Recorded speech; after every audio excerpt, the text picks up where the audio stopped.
to share with us not only their reflections but also their experiences at the University of Wyoming. Today's three honorees were nominated by the college faculty and were selected on the basis of their contributions to the college. Our first student speaker is Brent of Longmont, Colorado. Brenton has earned a Bachelor of Science degree in accounting. Please join me in welcoming Brent.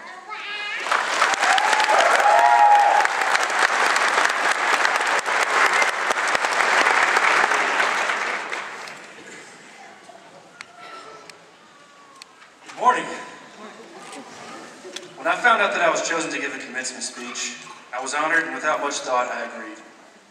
Within minutes, though, I began to feel as if I had gotten myself in over my head. What could I possibly say that hasn't been said 1,000 times before? If I were you, what would I want to hear? So I did what I think most anyone else in this situation would do. I Googled it. As you can probably imagine, the search results included tons of words of wisdom, famous quotes. I glazed over what seemed like millions of these until I happened upon one that really caught my attention. It read, "Commencement speeches were invented largely in the belief that outgoing college students should never be released into the world until they have been properly sedated." Now, I'm hoping my speech this morning won't have this effect on you, but understand that if I begin to go down that road, I'm only trying to do the job correctly. I would like to sincerely congratulate every one of my fellow graduates. This is truly an amazing accomplishment. Each of you should be very proud. Personally, there were a few years when I thought this day would never come. I began my college career at the University of Arkansas in 2002. Due to several poor choices, I dropped out of college after my second year, wasted a few years of my life not really doing anything. I had no goals, no motivation, and ultimately no hope for the future. However, thanks to the support from my amazing parents and their unwavering belief in me, I was able to get my life back on track.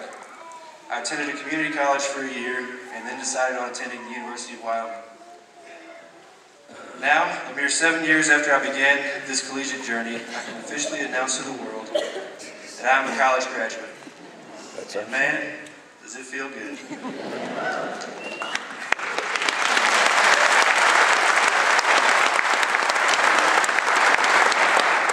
Soon, we will all have our degrees, a tangible notice that we have received a world-class education from arguably the most caring and knowledgeable faculty in the nation, also proving that we can withstand hurricane winds and sub-zero temperatures. Having a college degree, especially from the University of Wyoming, is a testament to our personal strength and resiliency. It's because of this that I would like to extend a challenge to each of you. In conversation with my dad not too long ago, we were discussing the ABC News show, What Would You Do? For those of you who have not seen this program, it is basically a hidden camera show in which people's reactions to ethical situations are observed. For example, one particular episode showed a cashier purposely providing a blind man with incorrect change. Sadly enough, very few people spoke up on behalf of the blind man. In this situation, most people know what the right thing to do is. However, it seems that very few people these days have the fortitude to actually do it. So that is my challenge to you. Do the right thing, no matter the cost. As cliche as it may sound, our future is a direct result of our decisions and actions. But the future of our great country is also in our hands. We can sit idly by and watch as scandals and corruption continue to plague this country, or we can be catalysts in the movement back towards the ideals upon which this country was founded. We are this country's future business leaders, and collectively, our generation could leave our mark on America as the generation that inspired many and proved that doing the right thing will lead to successes in both our professional and personal lives. Always doing the right thing will change our society so that we are looking out for the welfare of our neighbor, preserving the environment for our children, and treating people as we wish to be treated. By no means will this be a simple task, and no one person can bring about these changes. To quote Robert F. Kennedy, "Few will have the greatness to bend history itself, while each of us can work to change a small portion of events. And in the total of all those acts will be written the history of this generation." Congratulations again to all of my fellow graduates. I'm honored not only to be your classmate, but also a University of Wyoming graduate. It has been my privilege to speak with you today, and hopefully I've not sedated you too bad.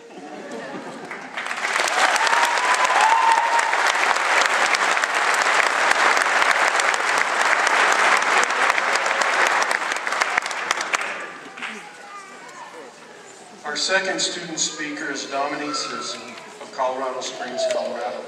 Dominique has earned her Bachelor of Science degree in Finance with concurrent major in Economics and a minor in Banking and Financial Services. And oh, by the way, for those of you who don't follow athletics, she was also very successful not only in the classroom but also as a Wyoming Cowboy basketball player. Please join me in welcoming Dominique.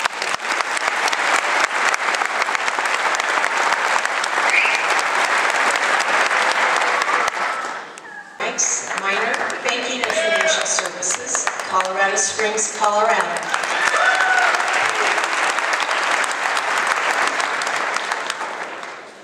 Brent Bright, Accounting, Longmont, Colorado.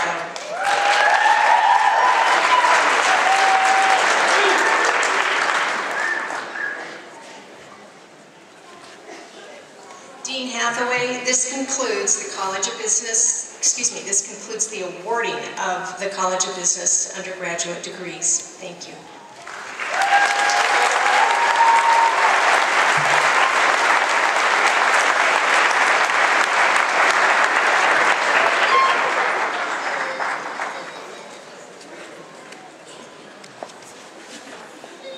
Will the bachelor degree recipients please rise? Provost Allen, it is my pleasure to present to you the 2008-2009 College of Business Bachelor's Degree candidates.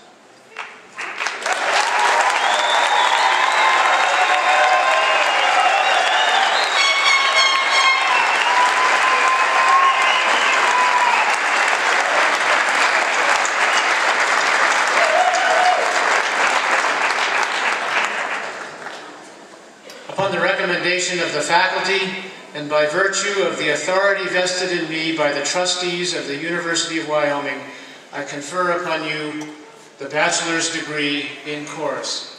Congratulations.